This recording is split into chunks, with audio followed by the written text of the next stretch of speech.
What's up, gang? It's November 22nd, 8:49, 8:50 p.m.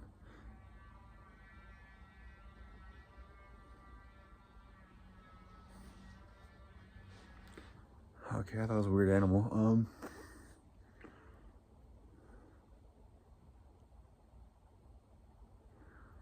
It wasn't a bad day today.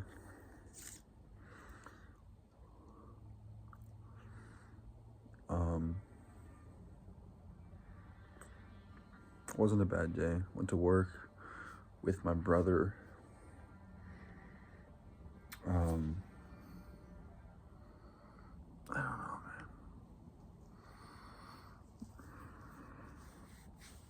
It's weird because what's called.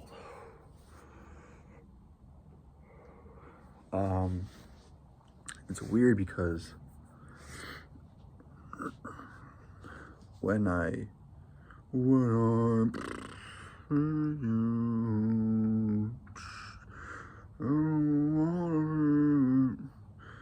no, when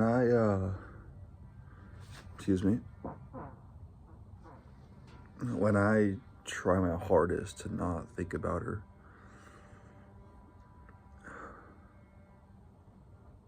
there's less stress. I don't know. There's less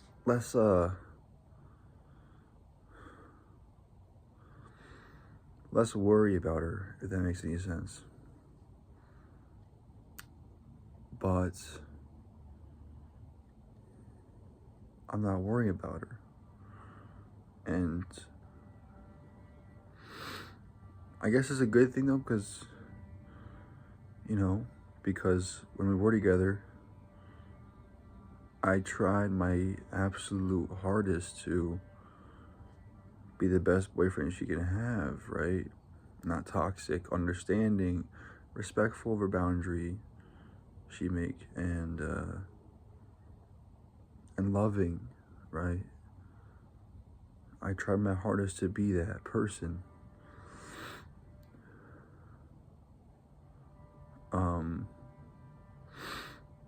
Excuse me, I farted again. But I think it's for the best that I don't think about it right now, or at least as much, right? Because I'm not that person anymore. As much as it hurts, it's true. I'm not playing that role anymore. So I guess it's like, in all fairness, I shouldn't be worried about playing that part of her life anymore, because I'm not even in her life anymore. I talked to ChatGPT and I was like, because my main goals before I break no contact, or I wouldn't say goals before I break no contact. I would say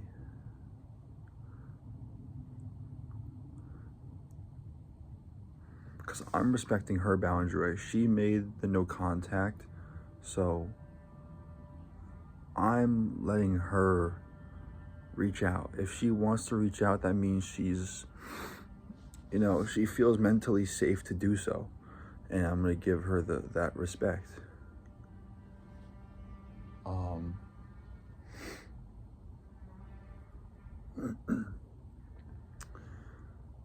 Sorry, I thought someone was in the kitchen. I'm gonna respect that, right?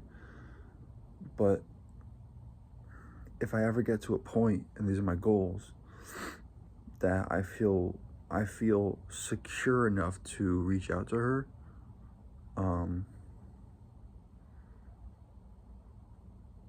will do so when I feel like I am. When I have secured a good job or a good career or a good starting position, whatever.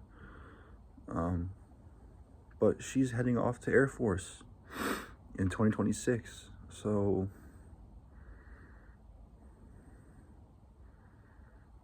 I don't know. A part of me wants to, reach out before then, but also a part of me wants to wait, because it'll be more romantic. It'll be more romantic if She gets out of Air Force after 4 years, or I think she's doing 6. Fuck me, man. I'm never gonna see her again. No. The mentality is bad. Scrap that mentality. But no, in reality though, she is gonna go away for a long time. And a part of me wants to, either just ask her how she's doing before she leaves, and wish her luck, and maybe tell her I love her still. But a part of me also just is a pussy. I'm a pussy.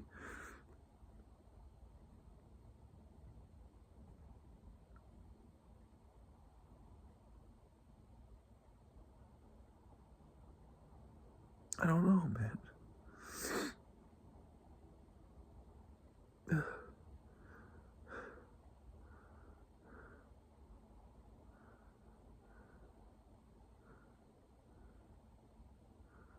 A part of me is like a pussy, I keep respecting people's space, but they respect my space, and so nothing ever happens. This is exactly why we're here. Her and I both waited way too long to initiate anything. And by the time we initiated something, I was hurt from a recent relationship, and so was she. So we clashed, and there was no balance. There were faults in our system,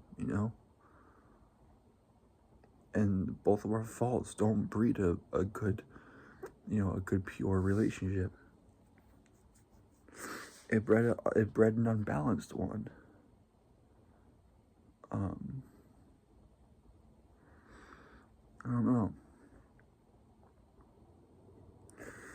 don't know, man. You guys tell me, what do I do?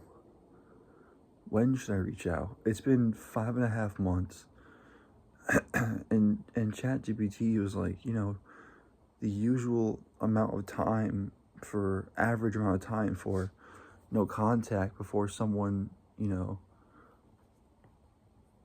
like 75% of the time the person who initiate no contact reaches out again is 3 to 6 months. And I'm like, okay, well, it's been 5.5, so should I reach out or should I just keep waiting? And he was like, in all honesty, man, you're not ready at all. And I genuinely think that you should just wait for her, since she initiated it. Be respectful of her boundaries. As much as I do want to be respectful of her boundaries, excuse me, we have a shared Spotify playlist. We have a shared Spotify. It's her name plus my name. I think many probably of you have seen this before. And it's, songs that you just recently liked or added to a playlist of yours, or songs that you've listened to many times over the weeks. And one of the songs that was on there just recently popped up this week was a French disco song, and the lyrics was, so how long will you make me wait for your love? How long do I have to wait until I can love you again? And I spoke to ChatGPT about it because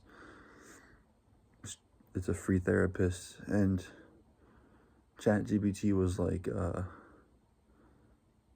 it is true. But I was like, do I reach out? Because again, she's Hispanic, she's Latina, so she's romantic, crazy romantic, and I am too. But also a part of me is like, I hurt her so badly, so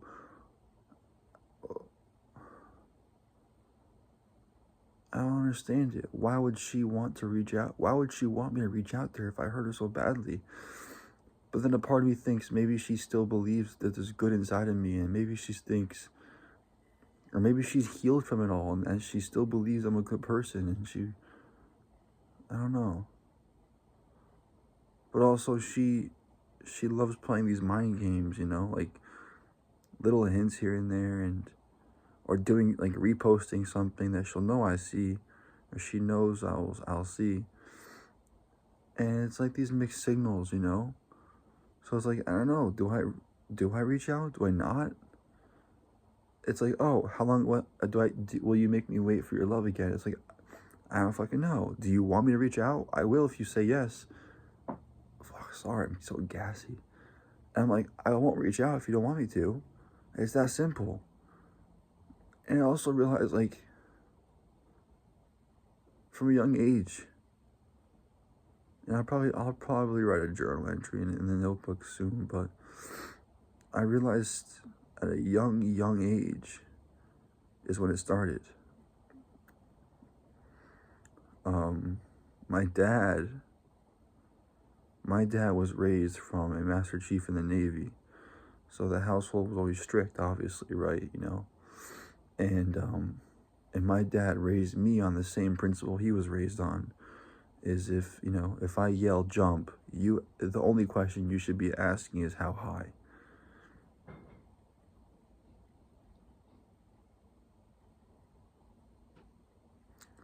And that's the only question you should be asking. And then also, howdy. I'm on FaceTime.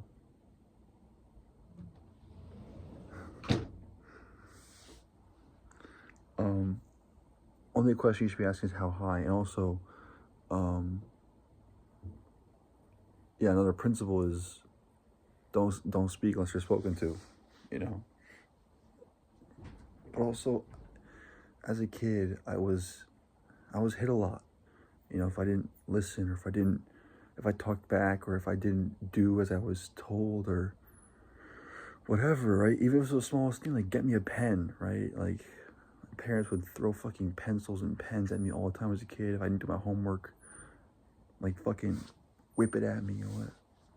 I was a pair of bats or mice in the trees. And that's just how I was raised, you know? And it kind of, like, clicked in my head at work. Because my brother was like, because we work at the same place. My boss is like, all right, Derek, all right, man, you ready, bro? I'm like, yeah, because he was gonna lift me up on the forklift and fix a light bulb in the office, in the warehouse. It's super high up, so yeah. And my brother's like, damn, bro, you're his good boy. I'm like, he is, right? I am. I'm anybody's good boy. I'm just a robot. That's just how I'm programmed, right? Like, as kids, our parents' role is to program us at a young age, right? To hopefully set us up for adulthood, or young adulthood, right? Young adulthood. And me, I was programmed to follow orders. That's just what I was meant to do. Maybe that's why I love working so much, because I'm used to just following orders at the home, you know? But also, I think another part of working is, like, why I like it, I think, is because there's a reward, you know? Instead of listening and still getting a fucking wrench or a hammer or a pen or pencil thrown at me as a kid, I'm now getting paid for it. Even better, I'm getting employee of the month, employee of the season, employee of the year. Oh, look at you, you're big and strong. Come lift this for me. Or if I do nice things for strangers, like I used to work at TJ Maxx, I would be the one in the home department with all the furniture and all that, and I would lift the furniture out, you know, to the cars for people, for elderly women, you know, moms in minivans, and they would tip me, which was not allowed, but the tips never mattered. I loved the reward of gratitude, you know? People being grateful for your service. And it hits different. It does. Especially in, like, especially in Christmas time, you know, because recently these Christmases have been, the spirit is dying, I feel like. And you know, doing good things kind of revives that spirit a lot, at least in me. But oh, my back. But yeah, you know, I don't know, I don't even know. But where was I going with this?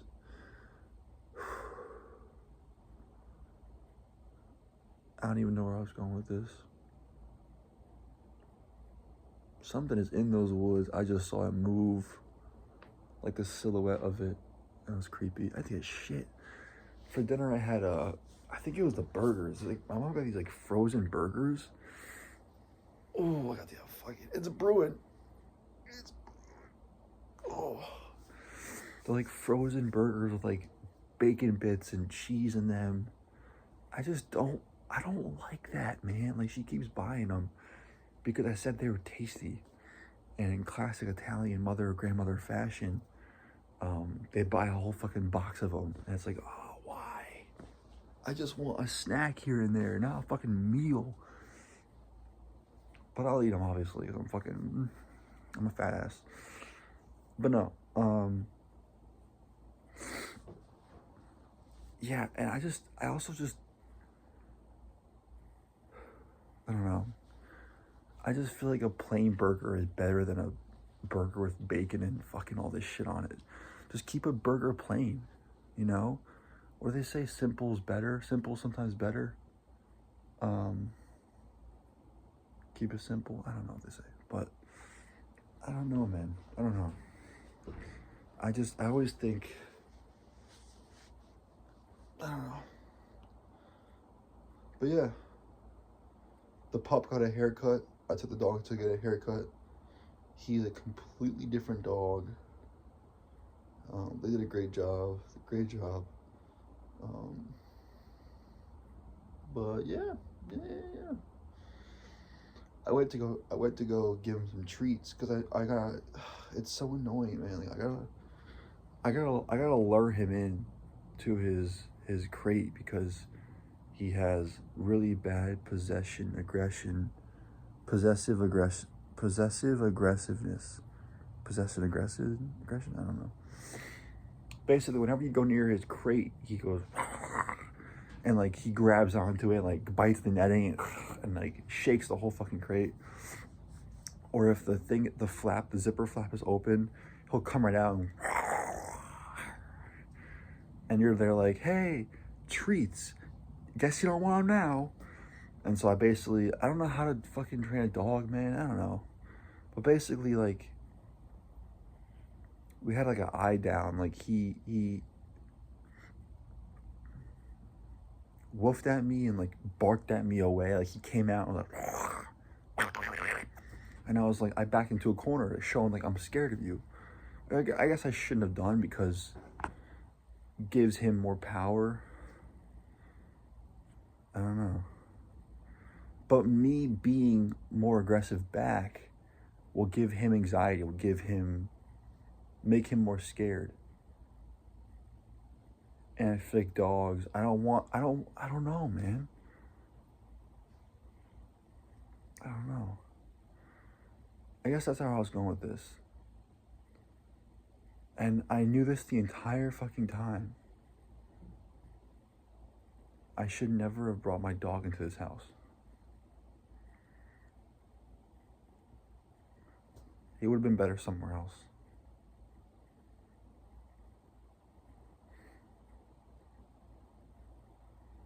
Because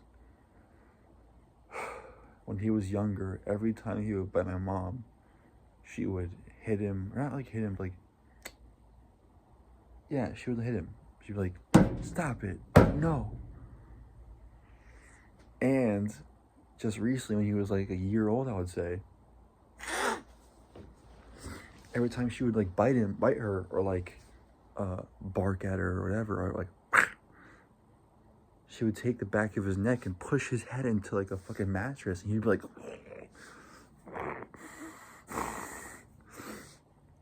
And it would piss him off more. I'm like, Mom, no, don't do that. Just separate him. Just separate him. Teach him, like, if you do that, you don't have the right to hang out with me anymore. Or you don't have the right to cuddle with me anymore. Or, you know, all that stuff. And she would just harm him and scream at him. And I looked it up. And, like, the leading cause of possession aggression is because dogs don't feel safe with anything they do. And whenever they freak out, so stupid. I read this too late. Whenever they freak out, you can't yell, hit, or scream at them because it's teaching them to act out in anger, right? Fear doesn't work, so fear turns into anger. And I read that and I'm like, too late. Too late. And now she's blaming it on me, and she's like, you need to train this dog, D. If he bites any one of us again, he's out of the house. And I'm like, that's crazy, because I worked so hard to train him and all this stuff.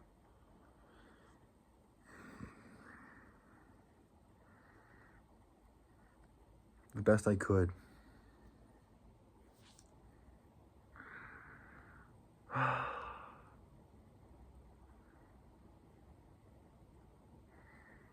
I don't know what to say.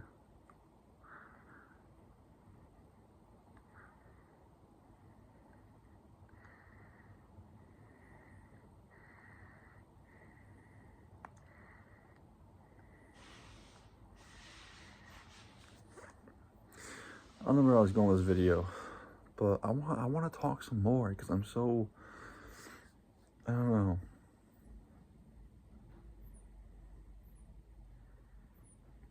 I don't know.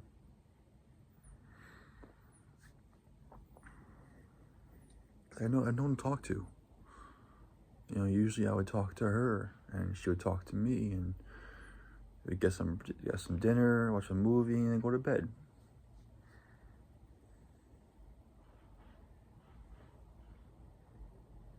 Maybe I'll journal. I don't know. Maybe I'll journal. I think that's what I'll do. I think that's what I'll do.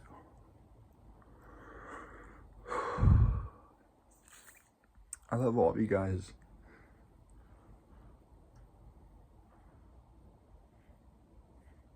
I don't know how much to say. I guess just keep in remember and remind yourself that your past is not who you are today.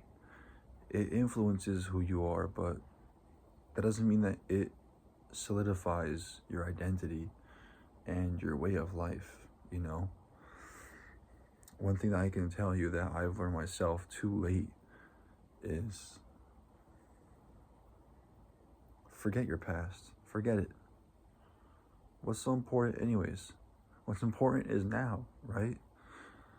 Forget your past, man. Or at least the bad parts. Or I don't even know. It's good to remember the bad parts, but like, don't let them haunt you, if that makes sense. Don't let them haunt you, because when they're truly bad, you know? Oh, I had so much food. Yeah, I had like 2 burgers. I'm gonna throw up thinking about it. Ooh. 2 burgers. I had like a handful of fries. And then, oh, I'm gonna throw up. Fuck. Ooh. I've never been this much of a fat ass in my life ever. Or, in a while, I should say. And then I got more hungry because I haven't eaten all day. I got more hungry and I ate 4 stack of pancakes with chocolate chips and syrup, which probably fucking will clog my arteries in my sleep. I don't know, but fuck, man.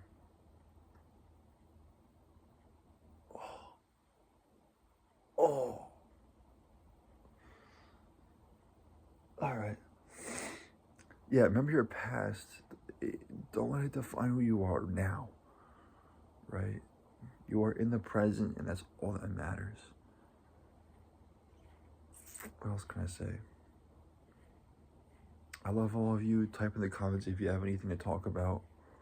I'm here, and I love talking to you guys because I love learning people in deep ways. You know what I mean by that? Like, I don't know. I love just talking about deep psychological issues or theoretical issues or world issues,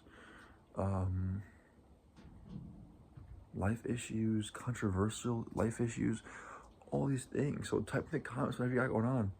I'm here. I'll listen and I'll text you and I won't text you. Sorry, I don't mean like I don't want to say that, but like I'll reply.